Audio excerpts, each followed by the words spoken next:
इतना भर के बना दे तो बेचने के लिए बना रहे हो क्या? अपने खाने के लिए सब्जियां भरी है। ये रंग बिरंगी क्या है? ये पीली वाली शिमला मिर्च, ये लाल वाली शिमला मिर्च, नहीं मेरे को ये नहीं समझ में। इतना भर के बना दे तो इस चक्कर में तो मैं पैटीज नहीं खाता कभी। ये तेरा नहीं, तुझे वो नहीं खाना ना क्या? ये पत्ता लेट्यूस, इसमें भी है पत्ता? तो फिर वो ले लिया उसने। ये ले, इसमें क्या है ये पत्ता? लेट्यूस एक सैलेड का वो होता है ना। हाँ तो कम भरो ना भाई, कोई एकदम ऐसे तुमने जैसे वो होता है ना, वाकई में किसी ने बोल दिया था ना कि सबवे का 200 रुपये लाल, तुमने वही बना दिया। इतना इतना भर दिया, खाना मुश्किल हो गया। मैं पैटीज इस चक्कर में नहीं खाता, मुझे अच्छी लगती है, पर उसके साथ समस्या क्या है कि वो ऐसे खाने के लिए ना 4 हाथ चाहिए होते हैं। भोर चोर मुंह से गिर रहा है, या तो आती नहीं खानी। अब मेरे को मालूम है एक भी पत्ता गिर जाए ना बंद गोभी का तो मेरे को बड़ी प्रॉब्लम होती है। तो उठा के कच्चा खा लेंगे। अब नीचे गिर जाए तो क्या करूँगा? नीचे नहीं गिरेगा। और ये यहाँ से काटा क्यों वो टूट गया सारे? कल का है ना पाप, आज सुबह लिए नहीं। अच्छा हो।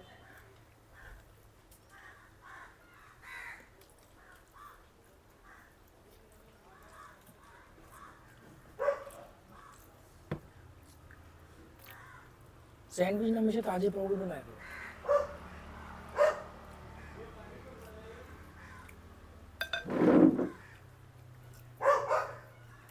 वो देना कचरी का टुकड़ा।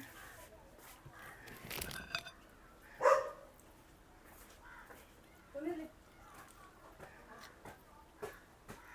30 रुपए की 30 रुपए की लाल शिमला मिर्च, 30 लाल और पीली, एक शिमला मिर्च है, दोनों को मिला के मतलब 2 आई है 30 की, 1 आई है 2। मतलब 15 रुपए की एक हुई ना।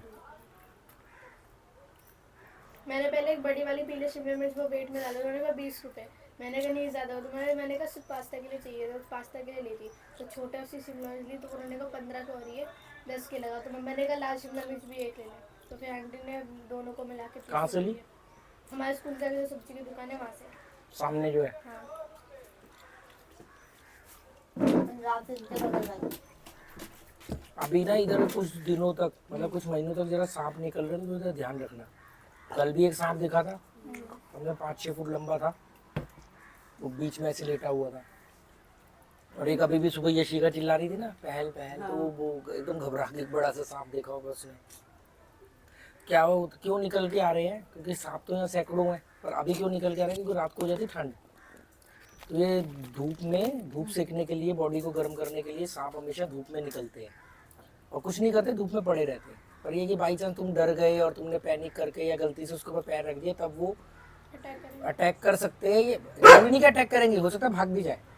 अभी ये कल भागी है, तो फिर भी मैं तुम्हें कह रहा हूँ कि थोड़ा ध्यान रखना। और तू ना वो हल्दी मिर्च नमक का पाउडर बना करके थोड़ा सा छिड़क देना, उससे क्या होगा कि वो उसकी स्मेल से आते नहीं है और उनको नुकसान भी नहीं होगा। वो भैया के प्लॉट में से भाग के सब जा रहा था। जब हम जा रहे थे तो पहले तो ऐसे लेटा हुआ था, तो हमें क्या पता मुंह इधर है या उधर है। मैंने छोटा सा कंकड़ मारा, तो मैं जब तक पता नहीं पीछे की तरफ देखा तो गायब हो गया। मुझे नहीं मालूम राइट गया लेफ्ट गया। हम चले गए, फिर उनको छोड़ के मैं वापस आया, तो वो प्लॉट से निकल के नदी की तरफ गया, मेरे सामने ही गया। वो तो खुद बेचारे डरते हैं, तुमसे भागते हैं। सांप जो है बहुत शर्मीला जीव होता है और एग्रेसिव मतलब नहीं होता है, जैसे कुत्ते वगैरह होते हैं ना एग्रेसिव होते हैं। वो तो सिर्फ जब तक उसको लगेगा नहीं वो तुम्हें नहीं काटेगा। गोवा में आपने सांप देखे, पापा ने देखे, उसने देखे, मैंने एक बार भी सांप नहीं देखा। मैं तो रात को 2 बजे एक बार अजगर को बचाया था। 1:30 बजे का टाइम था, पंजिम से आ रहा था रात को 1:30 बजे। वो कौन सा कॉलेज है? डीएमसी। हाँ, जब सामने मंदिर है और कॉलेज है ना, तो हम वहाँ से राइट लेते हैं, ऐसा गाँव होते हुए आते हैं घर। तो रात को 1:30 बजे एक बहुत मोटा अजगर, जिसके ऊपर वो पैचेस से बने होते हैं, वो बहुत स्लो चलता है वो, तो वो बहुत मोटा और कम से कम 6 फुट 7 फुट लंबा होगा, मतलब पूरा रोड पे था। उसका मुंह रोड के इस तरफ था, पूंछ रोड के इस तरफ थी, वो पार कर रहा था। हाँ, पार कर रहा था धीरे धीरे। मैंने क्या किया, मैंने स्कूटर जा करके रोड के बीच में ऐसे लगा दिया, टेढ़ा करके। हाँ थोड़ा सा उससे गैप लेके ऐसे टेढ़ा करके बीच में लगा दिया। मैंने कहा इसको लगेंगे कम से कम 2 मिनट पार करने में, इस बीच में कोई भी गाड़ी वाड़ी आएगी इसको कुचल के चली जाएगी। तो मैंने लगा दिया। तो रात को 1:30 बजे, और उस समय कोई टूरिस्ट सीजन भी नहीं था, गर्मियाँ थी। तो फिर एक गाड़ी आई, उसमें 4-5 लड़के थे, टूरिस्ट थे। तो वो मुझे ना हॉर्न मारने लगे कि भाई ये क्या, मतलब उनको लगा कोई शराबी वराबी है, रात को ऐसे खड़ा करके स्कूटर रोड के बीच में हो गया। तो पहले उन्होंने हॉर्न वॉर्न मारा, डिपर मारा, फिर उसमें से एक ने पीछे वाली सीट से उसने देखा, तो फिर वो सब की नजर गई, फिर सब रुके रहे। फिर वो जब वो पूरा क्रॉस हो गया, मतलब उनका आधा रोड जब खाली हो गया, तो मैंने स्कूटर को इधर कर लिया। मैंने कहा अब आप जाओ। फिर वो क्लैपिंग करते हुए गए कि वेल डन वेल डन। मतलब मेरा क्या जा रहा है, मैंने 2 सांप और बचाए थे। ये तो अजगर था, एक बचाया था चांसेस रिजॉर्ट कसिनो रोनापोल जा रहा था ढलान पे, तब था सांप। और वहां पर देख कमाल की बात, 4 लड़के खड़े हुए हैं, सांप को देख रहे जाते हुए। मैं दूर से आ रहा हूँ, मुझे रोक नहीं रहे हैं कि रुक जा भाई, सांप जा रहा है, बेचारा मर जाएगा। वो तो मैंने बचाया बड़ी मुश्किल से, और मैं रुका कि ये यार कहीं उसको लगी तो नहीं। तब कह रहे बच गया। हाँ वो ढलान है, बिल्कुल वो ढलान वाली ही मोड़ की बात करूँ। सांप देख के तो उन बेचारों की खुद नहीं तो अरे तो दूर खड़े थे वो, तो कम से कम दूसरे को तो रोक दो कि भाई ना मरे सांप।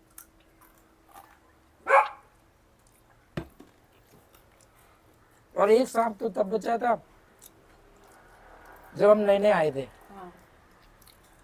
जब मेरे को रास्ते में बिल्ली भी मरी हुई मिली थी, उसको थोड़ी देर पहले किसी गाड़ी वाले ने उड़ाया था। और मैं तो ये वाले टाइम का। एक बार हम लोग बस से आ रहे थे मापसा से, जब बादल में रहते थे, तो एक लड़की की स्कूटी से ना एक बिल्ली मर गई। वो बेचारी वहाँ बैठ के ना रोए जा रही है, रोए जा रही है, रोए जा रही है। आ नहीं रहे थे एक बार वहाँ पे आटा गाँव में बिल्ली मार दी थी उसने गाड़ी से अपने, पहले के बाद।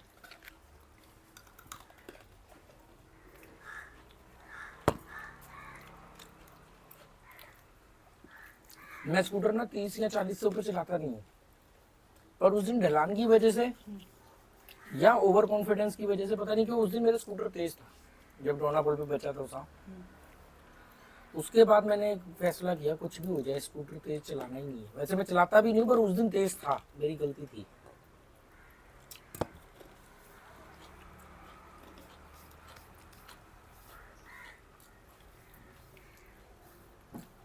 इकोसिस्टम है, हर जीव की जरूरत है। सांप अगर मर गए तो चूहे ज्यादा होंगे, चूहे ज्यादा होंगे तो प्लेग फैलेगा, बीमारियां फैलेंगी, अनाज ज्यादा खराब करेंगे। ये पूरा एक बैलेंस है।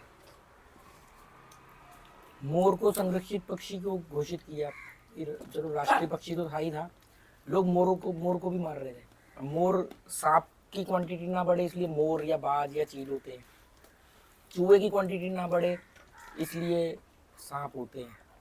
मोर को किसने मारे थे? उसके पंख से। उसके पंख निकाल के बेचते हैं ना, हाँ तो फिर सीधा पंख नहीं निकालते थे, मारना तो नहीं है। ऐसे वो पंख दे रहा है, फिर और भी चीजें बिकती होंगी ना उसकी।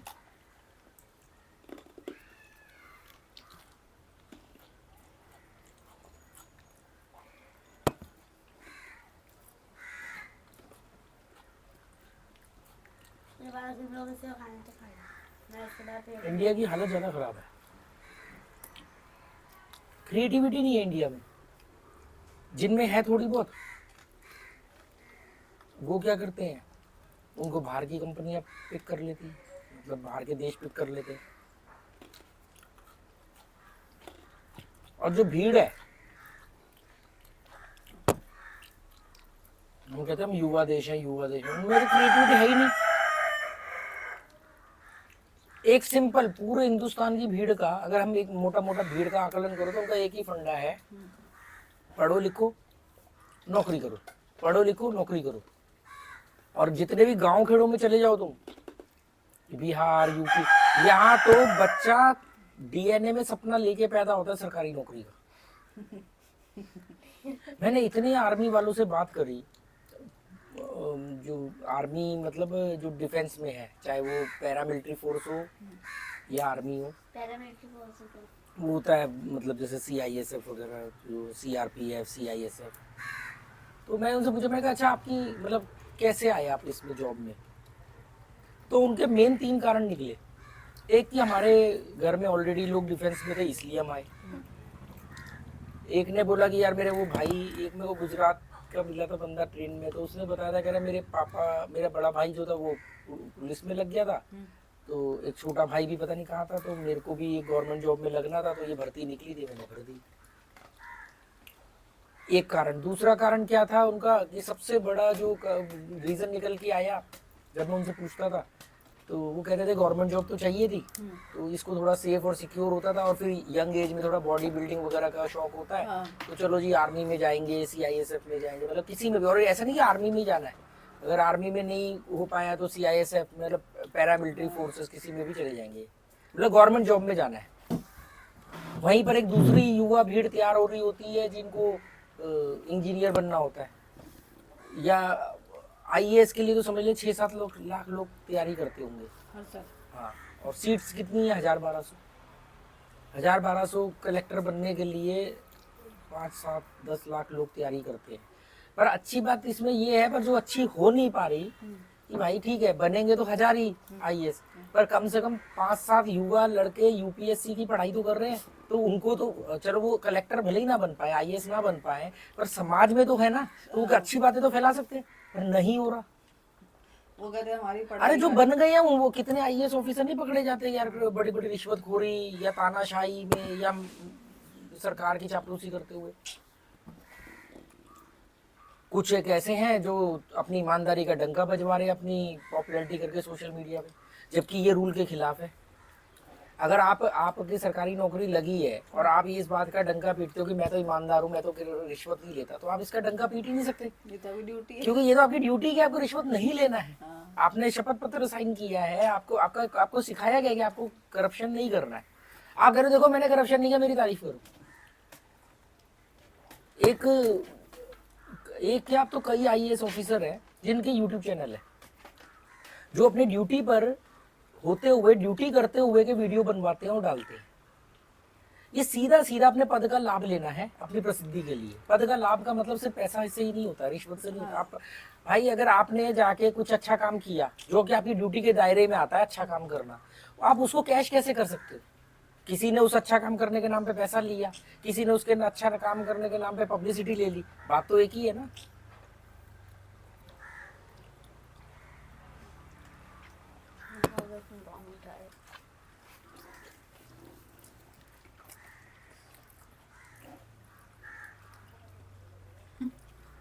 जैसे वो मेरे दोस्त के पापा थे, वो मैं ईमानदार हूँ, मैं ईमानदार हूँ, मैंने अब मेरे को ऑफिस वाले सब परेशान करते, मैं ईमानदार हूँ। बॉस आप ईमानदार हो, आप इसका डंका क्यों पीट रहे हो? हम ये जरूर कह सकते हैं कि बाकी ये बेईमान क्यों हैं, वो गलत है, उनको कटघरे में खड़ा करो। आप ईमानदार को मतलब आप किसी आदमी को इस बात का इनाम कैसे दे सकते हो, और देते हैं जबकि हम, कि ये आदमी ने 20 साल ईमानदारी से नौकरी करी, इस बात का आप इनाम दे रहे हो? भाई ये काम था उसका काम था कि उसको ईमानदारी से ही नौकरी करनी है। इसके अलावा अगर वो कोई एक्स्ट्रा ईमानदारी दिखाता है तब आप उसको इनाम दे सकते हो। समझी बात? वो तो उसकी ड्यूटी थी ना। जिन अभी हम ये इस बात का उसको श्रेय क्यों दे रहे हैं कि भी 99 बेईमान है इसलिए तू ईमानदार है तो इसलिए तेरी कदर होगी। यही सवाल है, एक्स्ट्रा ईमानदारी मतलब? एक्स्ट्रा ईमानदारी मतलब जो काम उसकी ड्यूटी में नहीं आते वो भी वो ईमानदारी से करे।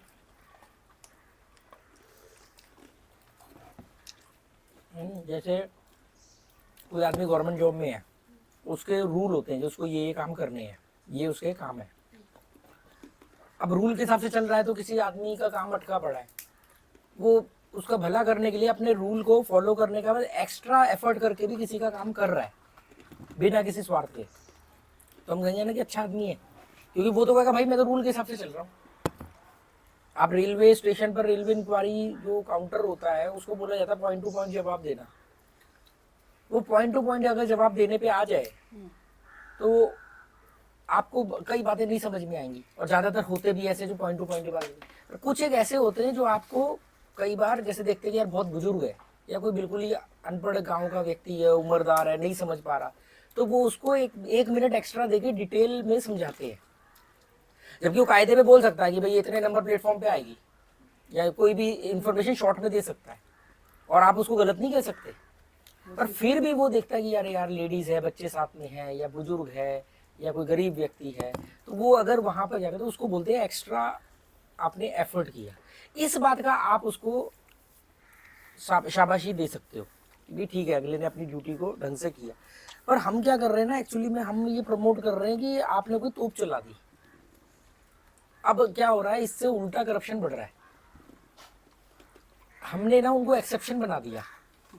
ईमानदारी को, ईमानदार व्यक्ति को ईमानदार कह के हमने एक्सेप्शन बना दिया कि बाकी के मैक्सिमम लोग ये मान रहे हैं कि यार ये तो एक्सेप्शन है, हम तो हो नहीं सकता, हम तो, हमारा तो मतलब है कि सीधा पुलिस में जाना है, पैसा कमाना है, ट्रैफिक में जाना है, ट्रैफिक पुलिस में पैसा कमाना है, सरकारी दफ्तर में। अरे लोग गवर्नमेंट जॉब की इसलिए क्यों खुशी मनाते हैं, क्यों माँ बाप चाहते हैं उनके बच्चे गवर्नमेंट जॉब में जाए। इंडिया में जो है, उनको पता है सेफ सिक्योर नौकरी है, अगर पब्लिक डीलिंग में लग गया तो पैसा भी ऊपर का कमाएगा, अगर पब्लिक डीलिंग में नहीं भी लगा तो कम से कम ये कि बुढ़ापा तो कट ही जाएगा सेफ। बस कहाँ है क्रिएटिविटी? युवा देश, युवा देश, युवा देश क्या डंडा पकड़ के सिक्योरिटी करने के लिए रह गया? युवा देश होते हैं। यंग, यंग युवा बोलते हैं इंग्लिश में, हिंदी में यंग, यंग को हिंदी में युवा बोलते हैं। क्रिएटिविटी खत्म हो गई। हम आज से पहले तो पुराने लोगों में ज्यादा क्रिएटिविटी थी भाई। पहले मनुष्य क्या खाता था? सब्जियां।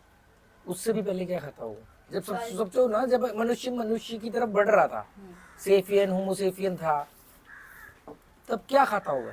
जानवर। सबसे पहले कैसे खाएगा फल वो?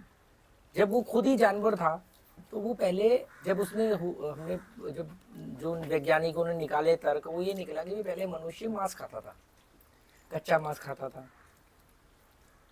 आग का आविष्कार हुआ तो वो कहानी नहीं सुनाते थे हमें कि भी आग में एक टुकड़ा गिर गया तो वो भून गया, तो फिर उसको अच्छा लगा, तो फिर उन्हें भून के खाना। एक ऐसे धारणा बना देगी, मतलब एक्चुअली में कि फिर आग का आविष्कार हुआ, क्योंकि जैसे जैसे मनुष्य के दिमाग का साइज बढ़ा ना, हमारे साथ सबसे अच्छी बात क्योंकि हमारे दिमाग का साइज बढ़ा, इनके दिमाग का साइज नहीं बढ़ा है, इसलिए अकलमंद नहीं है। हम बन गए फिलोसफर, ये बेचारे वहीं रह गए। ये सिर्फ इतना डिफरेंस है, नहीं तो अभी ये रैपट मार मार के तुमसे चकली छीन के खा रहा होता और तुम नीचे बैठे होते।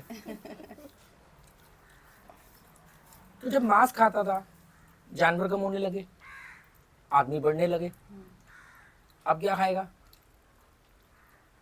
फिर कंदमूल खाने लगा वो। कंदमूल मतलब फल, सब्जियां, सलाद, ये जो जड़ों से गाजर निकाल ली, मूली निकाल ली, मतलब जो अपने आप उग जाती है चीजें अपने आप। एक सवाल है, एक गाजर जमीन के नीचे जाती है, उसको कैसे पता चला? नीली को कैसे मालूम कि गड्ढा करके पॉटी करके मिट्टी डाल के ढकना है? टॉनी को कैसे मालूम कि पेट दर्द होता है तो सूंघ करके घास खानी है? यही तो मैं बता रहा हूँ कि हमें शिक्षा नेचर ने दे के भेजा है, दे के भेजा है। हमारे पास एक दिमाग है। तेरे सिर में खुजली जब होती है तो तू पैर में खुजली क्यों नहीं करती? दिमाग तुझे बोलता है ना कि यहाँ पर कुछ हो रहा है। बात समझी? तो हमारे पास एक IQ लेवल दिया हुआ है दिमाग, नेचर ने। हम अपने आप अब ये सूंघ करके कैसे पहुंच जाते हैं? अभी कोई टुकड़ा को कहीं फेंक दे छुपा के, ये सूंघ सूंघ के ढूंढ लेगा उसको, है ना? तो फिर वो खाने लगे, वो कम पढ़ने लगे। फिर इन्होंने लगभग 10-12 हजार साल पहले एक क्रांति हुई, खेती। मतलब जब फल भी कम पड़ने लगा, अब इतने पेड़ कहाँ से लाओगे? पेड़ पे लिमिटेड फल होते हैं, हर आदमी। फिर क्या होता था कि भी आबादी ज़्यादा है, टैलेंटेड लोग तो ज़्यादा फल खा रहे हैं, अनटैलेंटेड नहीं खा पा रहे होंगे। फिर उसमें थोड़ा सा झुंड बना के रहने लगे, ट्रैवलिंग। झुंड बना के तो मनुष्य शुरू से ही रहता था, फिर यात्राएं करता था। फिर इन्होंने कहा ये इनमें से कोई एक अकलमंद आदमी आया, उसने कहा पागल हो तुम, मतलब चले जा रहे हो? जब पानी यहाँ पे है, फल यहाँ पर है, जमीन यहाँ पर है, तो हम पागल है वहाँ क्यों जा रहे हैं? यहीं बैठते मजे से घूमेंगे, यहीं कहीं। पता नहीं दूसरी जगह मिलेगा नहीं मिलेगा। और वो उसका बड़ा गलत फैसला था। आज तक लोग कुएं के मेंढक बन के रहते हैं, ढूंढ के लाओ किसने ये पहला दिमाग जोड़ा। तो उसके बाद फिर क्या हुआ, इन्होंने 10-12 हजार साल पहले मनुष्य में एक क्रांति हुई कि अनाज उगाना शुरू किया। उससे पहले हम फल फ्रूट खाते थे, और उससे भी पहले फल फ्रूट प्लस मांस खाते थे। ऐसा नहीं कि सिर्फ फल फ्रूट ही खाते थे, फल फ्रूट मतलब हम तो सर्वाहारी है ना, हम शाकाहारी भी, मतलब मांस भी खाएंगे और फल भी खाएंगे, सर्वाहारी जीव होते हैं। तो उससे पहले मांस ही खाते थे सिर्फ। ऐसे करते करते करते फिर अनाज आने लगा, उस समय के मनुष्य ने क्रिएटिविटी दिखाई डिमांड एंड सप्लाई के हिसाब से। फिर एक मनुष्य ने गोलगप्पे का आविष्कार किया। एक ने मतलब एक ही व्यक्ति ने एक वक्त पे जब भी मैं एक बोलूं ना, हिस्ट्री में कभी भी आप जब सुनो कि एरोप्लेन का आविष्कार किसने किया, Big brother. Big brother right बताओ। राइट ब्रदर्स, ऑलविल राइट और विल्बर राइट, दो भाइयों ने किया। तो ये नहीं है कि सिर्फ उन्होंने किया, उस समय दुनिया के अलग अलग कोनों में उनसे कई साल पहले, उनके कई साल बाद तक आविष्कार खोजें चल रही थी। और सच में अगर बारीकी से रिसर्च करोगे तो राइट ब्रदर्स ने, ऑलविल राइट और विल्बर राइट ने आविष्कार नहीं किया, असेंबल किया। बताया था मैंने तुम्हें होम स्कूलिंग में। बात कहाँ चल रही थी, टॉपिक भटक गया। अच्छा एक सवाल है, बिग ब्रदर है कौन? बाद में बताऊंगा, अभी टॉपिक चल रहा था, उसको भटका या मत करो ना। गोलगप्पे का नहीं। हाँ, गोलगप्पे का। तो ऐसे ही जब एडिसन ने बल्ब बनाया तो बल्ब कई जगह बन रहे थे और बन चुके थे एडिसन से पहले। एडिसन को इसलिए बोला जाता है कि उसने बल्ब का आविष्कार किया क्योंकि उसने पेटेंट करा लिया था। और एडिसन का बल्ब जो था वो ड्यूरेबल था, मतलब चल सकता था लंबा, और सस्ता था, किफायती था। बाकियों ने बनाए थे तो महंगे बहुत थे या चलते ही नहीं थे, थोड़ा सा चले खराब। तो ऐसे ही जब गोलगप्पे का आविष्कार हुआ, किसी न किसी ने तो बनाया होगा ना। तो एक आदमी ने नहीं बनाया, अलग अलग जगह पे कई लोगों ने बनाए होंगे, थोड़ी शेप चेंज होगी, कुछ अलग तरीके से। उसने भी क्रिएटिव, जिसने भी गोलगप्पे का बनाया होगा उसने क्रिएटिविटी दिखाई होगी ना कि अरे यार एक छोटी सी पूड़ी बनाएंगे, उसमें पानी भरेंगे, उसमें नमक का तेजाब डालेंगे, ऐसे मिर्च मसाले गंदे मंदे हाथों से उसमें मैल डालेंगे थोड़ी सी, फिर आदमी खाएगा, उसके पेट में गुड़गुड़ होगी, फिर उसको मजा आएगा, है ना। तो मिर्ची लगी। हाँ, तो वो उस क्रिएटिव था तभी तो उसने ऐसा किया होगा। और उसके बाद सैकड़ों सालों तक क्रिएटिविटी नहीं आई, लोग एक ही पानी से गोलगप्पे खाते हैं। फिर जाके अभी कुछ 5, 7, 10 साल पहले मैंने देखा कि हाँ जी वो बड़ा, अरे वो गोलगप्पे वाला बड़ा मशहूर है, क्यों 5 पानी के गोलगप्पे। और वैशाली में भी तो 5-5 वो अब तो फिर बहुत हो गए ना। तो मैं ये कह रहा हूँ कि कितने साल के बाद में जाके उसमें क्रिएटिविटी है, माइनर से। ऐसे इंडिया का एजुकेशन सिस्टम, ये बात कर रहे युवा देश, युवाओं को नया कुछ करना चाहिए। वो कह रहे जी सरकारी नौकरी लग जाए, नौकरी लग जाए, पहले तो सरकारी नौकरी लग जाए या नौकरी लग जाए। हमारे पास नहीं, वो नीरज नाम का लड़का नौकरी करता था, बेचारा उसकी डीटीसी में नौकरी लग गई थी, छोड़ के चले गया। मैं कहा भाई तेरे को नौकरी अगर तेरे को लग रहा है वो ज्यादा इंपॉर्टेंट है, चले जा, डीटीसी में नौकरी लग गई। 1.5 साल बाद मिला, मेरे को धक्के खाते हुए कह रहा नहीं वो तो कॉन्ट्रैक्ट बेसिस पे रखा था, फिर उन्होंने लात मार के निकाल दिया। काम भी ज्यादा कराते थे, पैसे भी कम देते थे, हायर एंड फायर। बाहर की स्ट्रेटेजी अपना ली इन्होंने। अब तो गवर्नमेंट जॉब वैसे कोई लगती भी नहीं है ना। अब तो गवर्नमेंट जॉब ने पेंशन ही बंद कर दी ना, तो अभी राजस्थान ने शुरू करी है बस दोबारा से। देखो, जिन माँ बापों ने कभी टाइपिंग सीखी, कुछ नहीं, जीवन का एक ही लक्ष्य है, 10वीं करो और टाइपिंग सीखो। और शादी के बायोडाटा में लड़की को इंट्रोड्यूस करवाया जाता था, टाइपिंग आती है, शॉर्ट हैंड, ये उसकी काबिलियत होती थी। सिलाई कढ़ाई और टाइपिंग, सिलाई कढ़ाई तो आम बात हो गई थी, फिर टाइपिंग जिसको आती थी, जिन लोगों ने उस समय टाइपिंग सीखी और आज जीवन में कभी कोई काम नहीं आई उनके। फिर उसके बाद दौर आया कंप्यूटर कोर्स का। वही ट्रेडिशनल माँ बाप आज अपने बच्चों को बोलते बेटा इंजीनियरिंग करो और नौकरी। वो इंजीनियर बन के करेगा क्या? वही पारंपरिक सोर्सेस को अपनाएगा, वही मकान बनाएगा। हम आज भी ईंटों के मकान बना रहे। अमेरिका के अंदर बोर्ड के घर बनते, बिल्डिंगें बनती बोर्ड की।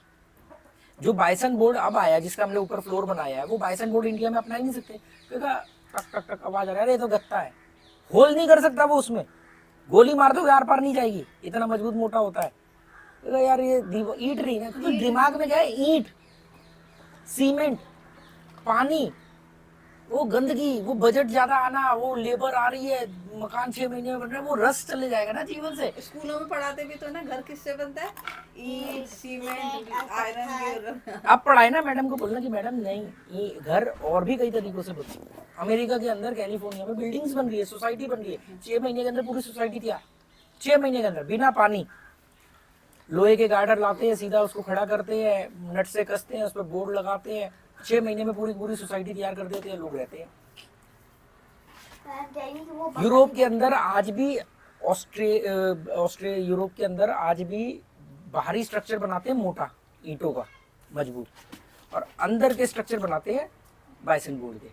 ये जो बोर्ड बाहर होते का हैं, मतलब बाहर की दीवार ग्रीन आउटर स्ट्रक्चर।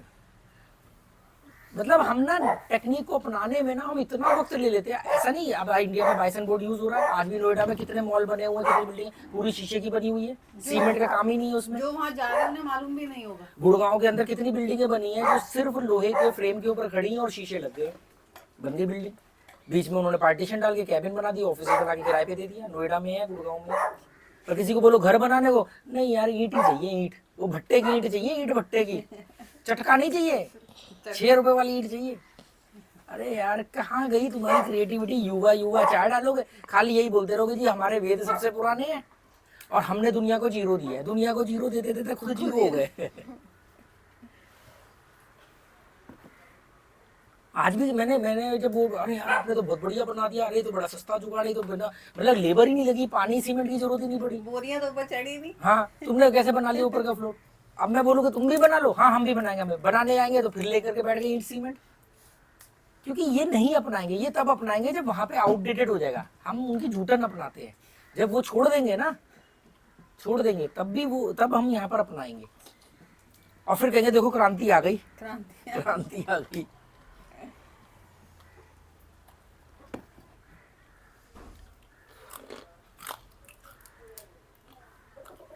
तो भारी भारी ईंटें उठा रहे हैं, ये सिविल इंजीनियर, ये आर्किटेक्चर क्रिमिनल है, क्राइम कर रहे हैं नेचर के साथ। अकॉर्डिंग टू नेचर ये क्रिमिनल है। वो एक मीटिंग में गया था, वो आर्किटेक्चर बोले, करे आप क्या करते हो? मैं कहा जी मैं कुछ नहीं करता। करे अच्छा। मैंने कहा फिर ऐसी बात चली, मैंने कहा ऐसे में थोड़ा मेरे को फ्री रहना पसंद है, मतलब ऐसे गाँव के अंदर। अरे हम भी नेचर के बड़े प्रेमी हैं। वो भाई साहब ने बताया कि साइकिलिंग वाइकलिंग का ऐसा कुछ क्या हुआ था, ऐसा कुछ। अच्छा, मैंने कहा आप नेचर के प्रेमी कैसे हो सकते हो? मैंने कहा आपका तो प्रोफेशन ही एंटी नेचर है। आप लोगों को जमीन दिलवाते हो, या लोग जब जमीन लेते हैं तो फिर आप उस जमीन के ऊपर उगे हुए पेड़ों को कटवाते हो, फिर उसके ऊपर एक मकान बनवाते हो। फिर वो दोनों लड़का लड़की थे, फिर वो दोनों एकदम डिफेंडिंग हो गए, नहीं नहीं हम भी कोशिश करते हैं कि जितना कम से कम डैमेज हो। फिर वो हम जितने पेड़ कटते हैं उतने पेड़ हम गवर्नमेंट को वो करके वो उगवाते हैं, और हमारा तो होता है कि नेचर से। मैंने कहा ये आप जस्टिफिकेशन मत दो मेरे, मैं आपने मेरे को बोला कि हम भी नेचर प्रेमी है तो मैंने ये बात बोली। बाकी मैंने कहा आपका तो पेशा ही इसके खिलाफ है। इनको इतनी अकल नहीं आ रही है कि हम जितनी जमीनों पर मकान बनाएंगे तो उतनी जमीनें अनाज उगाने के लिए भी तो कम होंगी। फिर क्या होगा, अनाज उगाने वाला फिर व्यक्ति जाएगा पहाड़ काटने। आज भी लैटिन अमेरिका में कितने पहाड़ जो हैं, वो कहते हैं फुटबॉल ग्राउंड जितना मैदान हर मिनट खत्म हो रहा है जंगल, क्योंकि वो खेतों में कन्वर्ट हो रहा है। और ये क्या होता है, जंगल को पहले कन्वर्ट करते हैं एग्रीकल्चर में, फिर कुछ टाइम बाद जहाँ पर वहाँ पे खेतों के आसपास आबादी आ जाती है, फिर उसको वो ऑर्चिड लैंड घोषित कर देते हैं। फिर ऑर्चिड के बाद में उसको रेजिडेंशियल घोषित कर देते हैं। अल्टीमेटली वो शहर बन जाता है।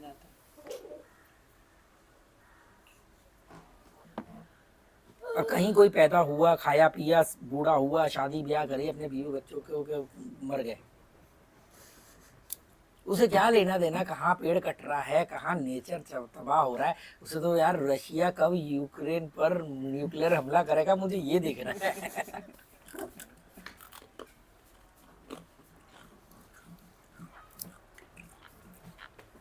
मिली को समझा देना, बड़े सांप से पंगा ना ले, लपेट देगा इसको 1 मिनट में। ये भी हो गई थी। मैं यहाँ बैठी थी फिर याद है अभी कुछ दिन पहले उस पेड़ पे उतना ऊंचाई पे चढ़ गई थी। मैंने कहा उधर गिर गई ना तो पुल में गिर जाएगी पूरा। जीवन में कुछ बनो ना बनो, अकलमंद जरूर बनो। और अकलमंद बनने का मतलब क्या है, हर चीज को सीधा सीधा नहीं अपनाना।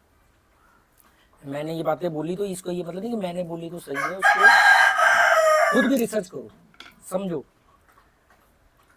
नौकरी करना, ये करना, हिंदुस्तान जैसी जगह पे कोई नौकरी क्यों करता है? जरूरत ही नहीं है। इतनी डिमांड है, हर चीज की कमी है, हर चीज की कमी है। तुम्हें सब्जियां नहीं मिल रही सियोली में पूरी, है ना, कायदे में नहीं मिल रही ना, तुम्हें मेन जाना पड़ेगा मापसा। सोच, एक कोई ऐसा सब्जी वाला है जो हर तरह की सब्जी ला के रख रहा है, हर तरह की सब्जी उसके पास मौजूद है, और 10% ही महंगा बेच रहा है मापसा के मुकाबले।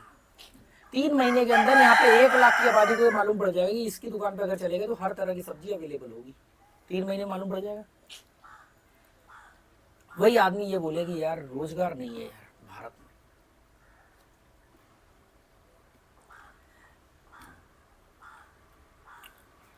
कई लोग इसमें मालूम क्या बोलेंगे, कहेंगे नहीं वो फिर ऑफिसेस और ये वो, जैसे मैं बोलता हूँ ना पढ़ाई तो और डॉक्टर, अरे भाई जो कह रहा है रोजगार नहीं है उसके लिए मैं ये बात बोल रहा हूँ। जो डॉक्टर है वो जो जिसने डॉक्टर की पढ़ाई करी और वो डॉक्टर बन गया तो उसके लिए बात ही नहीं है। और जो डॉक्टर बनना चाहता था चाहता है। अब नहीं बनना चाह रहा, आप मार मार के गधे को घोड़ा बना रहे हो, जबरदस्ती आपने गधे के अंदर सपना डाल दिया कि तू घोड़ा है, घोड़े जैसी जिंदगी जी रहा है। अब वो घोड़ा तो बन जाएगा, खच्चर वाली जिंदगी जिएगा फिर। अब वो ऊपर से देख घोड़ा रहा है खच्चर, ना घोड़ा ना गधा। मतलब जो जिस फील्ड में रुझान रखता है, ये हम कि फिर ये ऑफिसेस बंद हो जाएंगे, ये हो जाएगा, ऐसे बोलेंगे कुछ बेवकूफ लोग। कहानी क्या है कि भाई जितने लोगों को नौकरी चाहिए, जितनी नौकरी है उतने लोगों को नौकरी मिल गई, बात खत्म। कहानी जिसको नहीं मिल रही है वो फिर ये ना बोले कि मेरे को लोग 10-10 साल तक सरकारी नौकरी, उम्र निकल गई फिर जाकर के मानो बड़े मूंगफली बेच रहे हैं। भाई मूंगफली बेचनी थी पहले बेच लेता, एक रेडी पर मूंगफली बेचता, 4 हिस्से करके बेचता जी, ये मूंगफली है मेरी सूखी हुई, ये मूंगफली है मेरी कच्ची, ये भुनी हुई, ये बॉइल्ड। तुझे पता है बॉइल्ड मूंगफली भी बिकती है, उबली हुई मूंगफली बिकती है, बड़ी अच्छी लगती है खाने में हल्दी डाल के। आप मूंगफली, एक आदमी मूंगफली बेच रहा है ट्रेडिशनल स्टाइल में, कढ़ाई में रेत डाल दी, मूंगफली भून रहा है, बेच रहा है, ठीक है। अब वहीं पर अगर मान लो क्रिएटिव आदमी को मूंगफली बेचनी है, वो उसी रेडी पे 8 तरह की मूंगफली बेचेगा, एक ही मूंगफली से 8 मूंगफली बना देगा, छिली हुई, कच्ची, बिना छिलके वाली, भुनी हुई, बिना भुनी हुई, उबली हुई, बिना उबली हुई। उबलने के भी अंदर फिर कई तरीके आ जाएंगे, नमक वाली। कुछ भी क्रिएटिविटी। यार वैज्ञानिक इसीलिए होता है कि वो सोच पाते हैं जो आम लोग नहीं सोच पाते। देख किसको भौंक रहा है ये टॉनी। शायद वही ब्लैक वाली बिल्ली है। चलो बंद करो बस।